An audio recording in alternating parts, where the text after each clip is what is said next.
எழுத்தெல்லாம் ஆதி பகவான் முதற்றை உலகி என்பதற்கு நாங்க தானாகவே உற்பத்தியான தங்கமாமலை என்று சொல்லக்கூடிய கைலாச மலையிலே எம்பெருமான் அம்பிகை பார்வதி இடது பாகத்திலே அமர வைத்து தேவாதி தேவர்கள் எல்லாம் புடை சொல்ல அடை தூணி பொன்னை உருக்கி வார்த்தை சொறி முத்தாலை வலகை வாவி ஆணிப்பொன் பலகைகளை அரணம் உமையும் கொலுவாகி வீற்றிருக்கின்றார். சக்தியவள் இடமிருக்கின்றாள். சங்கரனார் வலமிருந்தார். புத்தியுள்ளோர் இடமிருக்க பொன்னரனார் வலமிருந்தார். வாயு வந்து நிலம் தூக்க கண்ணல் வந்து மழை வெளியே. ஆமா, இப்படி எல்லோரும் வீட்டிருக்க என் அப்பனாகி ஆதி சிவபெருமான் கைலாச மலையிலே குருவாக இருக்கின்றார். அப்படி வீட்டில் சமயத்திலே ஒரே நாள் அம்பிகை உமை பார்வதியானவள் ஆண்டவனை பார்த்து சொல்லுகின்றாள். பரமனை பார்த்து பார்வதி என்ன சொல்லுகின்றாள்? இனி இருக்க நாளையிலே ஏது சொல்வாள் பார்வதியா, ஏது சொல்வாள் பார்வதியா, ஏது சொல்வாள் பார்வதியா, ஏது சொல்வாள் பார்வதியா, ஏகவாத ஈஸ்வரரே ஈஸ்வரரே ஈஸ்வரரே என்னையடா வைத்தவரே வைத்தவரே என்னையடா வைத்தவரே வைத்தவரே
கைலாச மலையில் பகவானும் பார்வதியை கொண்டுவரிக்கக்கூடிய சமயத்தில் சரி ஒரு நாள் அம்பிகை பார்வதியானவள் ஆண்டவனை பார்த்து சொல்லுகின்றார்.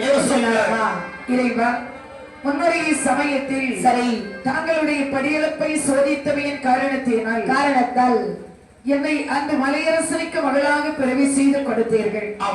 நான் மதுரை பகுதியிலே வாழ்ந்து வரக்கூடிய சமயத்தில் எனக்கு வயது 12 என்று கண்டபொழுது தாங்கள் என்னை பாரதிய மாலைவனம் முடித்தீர்கள். திருமணம் முடித்து சபா மண்டபத்திலே வீட்டிருக்கும் பொழுது ஒரு சில முனைமார்கள் அடம்பிடித்தார்கள். இறைவன் திருநடனம் ஆடினால் அமுதன்னவோம் என்று சொல்லி அடம்பிடித்தார்கள். அது என்னமோ உண்மைதான், அது என்னமோ உண்மை இல்ல, அது உண்மைதான். அப்பொழுது அவர்கள் சொல்ல வார்த்தையை கேட்டு தாங்கள் திருநடனம் ஆடினீர்களே இறைவா, என்னை சக்தியாகி பார்வதி சொல்லு என்று தாங்கள் ஆட வேண்டும், அதை நான் பார்க்க வேண்டும் இறைவா. பார்வதி என்ன அன்று அவளுடைய வேண்டுகோளுக்கு இணங்க அவளுடைய சந்தோஷத்துக்காக வேண்டி நான் நாட்டியம் ஆடியது உண்மை. ஆனால் இன்னும் நீ மட்டும் சொல்லுகிறாய் என்று எப்படி நாட்டியம் ஆட முடியும்? ஏன் ஆட முடியாது? அப்படி ஆடிவிட்டால் என்ன ஆகும் தெரியுமா? என்ன ஆகும்? திருநடனம் ஆடிவிட்டாரே.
இறைவா பார்வதி. தாங்கள் திருநடனம் ஆட வேண்டும். ஓஹோ. சக்தியாகிய நான் அதை பார்க்க வேண்டும் இறைவா. பார்வதி, என்ன? நான் திருநடனம் ஆடிவிட்டாலே ஆடினால் அகிலம் என்று சொல்லக்கூடிய இந்த உலகம் அழிந்துவிடும். ஆகையினால் ஆகையினாலே திருநடனம் ஆட முடியாது என்று சொல்லுகிறேன் அம்மா. இறைவா தாங்கள் திருநடனம் ஆடாவிட்டால் நானும் இந்த கைலாச மலையிலே இருப்பதில்லை இறைவா. அப்படியா? ஆமா. சரி, அப்படி ஒரு முடிவு வந்த பிறகு என்ன யோசித்தாரே பெருமான். இதனை உலகம் அழிந்து போகிறதுன்னு நாம சொல்லியாச்சு. சரிதான். அதையும் விட கேட்கலன்னா அப்புறம் என்ன செய்ய முடியும்? அது எப்படியும் ஆடிதான் ஆகணும். நடப்பது யாவும் நல்லதுக்கு தான். சரிதான். சரி, நான் ஆடுகிறேன் அப்படி என்று சொல்லு. சரி, பார்வதி சொல்லுகின்றால் இறைவா தாங்கள் திருநடனம் ஆடக்கூடிய சமயத்தில் தாங்களுடைய உடம்பில் இருந்து ஒரு பொருளும் கீழே விழக்கூடாது. ஒரு பொருள் இருக்குது, நான் என்ன தலையில சுவட வச்சுக்கிட்டு ஆட போறேன்? நீங்க அணிந்திருக்கின்றீர்களே ஆமா ஆபரணங்கள், ஆமா, ஒரு வேர்வை துளி கூட கீழே விழக்கூடாது. அப்படியா? ஆமா. சரி சரி சரி, அப்படி என்றால் நான் என்னை தயார் செய்து விட்டு வருகின்றேன். அப்படி என்று சொல்லி ஆட வேண்டும் என்று. சரிதான். எப்படி தன்னை அலங்காரம் செய்கிறாரா? காலையிலே தந்தை சிலம்பு அணிந்தார், சிலம்பு அணிந்தார், பிரகாசம் ஆயிரவிட்டார், பாவை வெற்றி நடையை எடுத்தார், முடியை குழைந்து கட்டினார், ஆடினாரே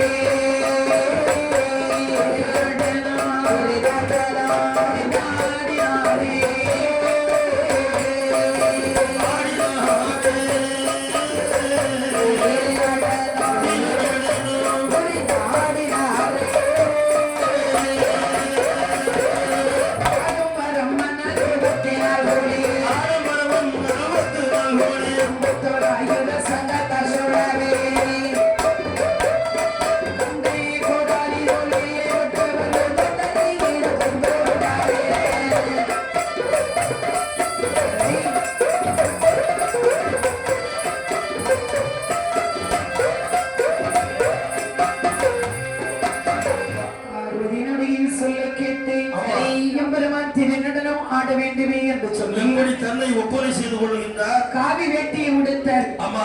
கழுத்தில் உத்திராட்சம் போட்டார். தலையிலே கங்கையை முடித்து சடைக்குள்ளாக மறைத்து வைத்தார். நெற்றியிலே திருநீக்கு பட்டை போட்டார். காலிலே தண்டை எடுத்து அணிந்தார். சரிதான். அணிந்து கொண்டு ஆதி மரம்பொருளாகிய சிவபெருமான் பார்வதி முன்பாக வந்து சொல்லுகின்ற பார்வதி, இறைவா நீ இப்பொழுது கூட திருநடனம் ஆட வேண்டாம். ஏன்னா நான் ஆடினா உனக்கு அணிந்து விட்டு உன்னை திரும்ப திரும்ப சொல்லிடுங்க. சரிதான். வார்த்தை நீ கேட்க போறது இல்ல. இருந்தாலும் கடைசியா ஒன்று சொல்றது இதுதான். சொல்லுங்க. ஆட வேண்டாம் என்று நீ சொன்னால் நான் வேஷத்தை கலைத்து சிவனே இருந்து கொள்ளுவேன். இறைவா என்னமா ஒரு வார்த்தை கூட ஆட வேண்டாம் என்று சொல்லி என்னுடைய வாயிலிருந்து வரவே வராது. ஏன்னா முடிவு செய்து அதுக்கு பூரா அந்த முடிவு எடுத்தது எடுத்த முடிவுதான். எடுத்த முடிவு இன்றைக்கு முடிவு எடுக்க வேண்டியதான். முடிவு எடுத்த பிறகு அது மாற்றக்கூடாது. அதான் சொல்லுவார் வள்ளுவ பெருமான், தேரான் தெளிவும் தெளிந்தான் கண் ஐயுறவும் தீரா இடும்பை தரும் என்று சொல்லுவான். சரிதான். எந்த ஒரு காரியமாக இருந்தாலும் ஆராய்ந்து நாம முதல்ல செயல்பட்டு விட்டாலே அதுல துன்பம் வராது.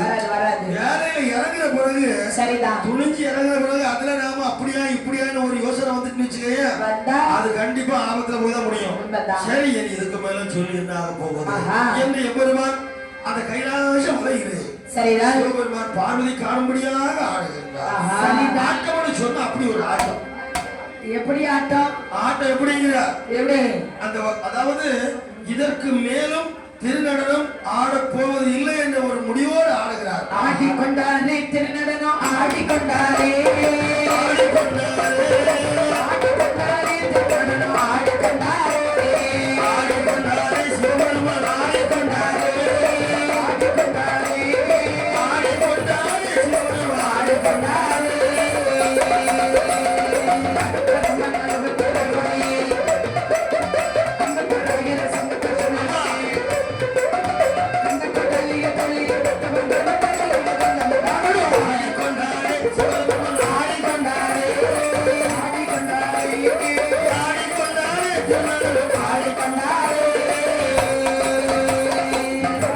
சிகரையில்